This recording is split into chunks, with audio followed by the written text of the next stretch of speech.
Chers frères et sœurs, chers amis, les lectures de ce jour sont d'une brûlante actualité.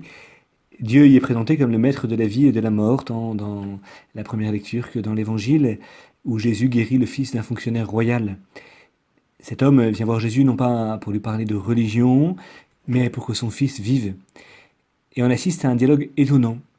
Jésus est surpris des demandes de ses contemporains. Jésus est surpris qu'on vienne le voir pour demander des guérisons, pour demander des miracles. Cette demande est pourtant ô combien normale. Un fils est malade et son père veut qu'il guérisse. Mais Jésus, lui, ne veut pas être pris pour un guérisseur. Il ne s'est pas incarné pour prendre la place des médecins, mais pour nous ouvrir à une autre dimension, pour nous faire entrer dans le royaume de Dieu, pour nous faire entrer dans ce monde nouveau, ce ciel nouveau, cette terre nouvelle dont parle la première lecture. La maladie, la mort d'un proche, l'approche de notre propre mort peut être l'occasion d'une rencontre avec le Christ, comme c'est régulièrement le cas dans l'Évangile. L'épreuve que traverse notre pays et le monde entier avec nous sera pour un certain nombre de gens l'occasion de rencontrer le Christ. Mais il ne s'agit pas pour autant de faire de Jésus un guérisseur, comme on trouve la tentation dans certaines sectes d'origine chrétienne. Certes, le Christ a toute puissance sur la vie et sur la mort, et sa résurrection nous le manifestera de manière ô combien éclatante. Mais l'Évangile nous montre aussi que Jésus répugne tant de fois à faire des guérisons.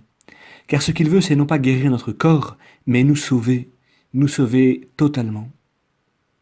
Et pour nous sauver, nous avons besoin de faire l'expérience de notre fragilité, d'aller jusqu'au bout de l'expérience de notre fragilité, de notre condition mortelle.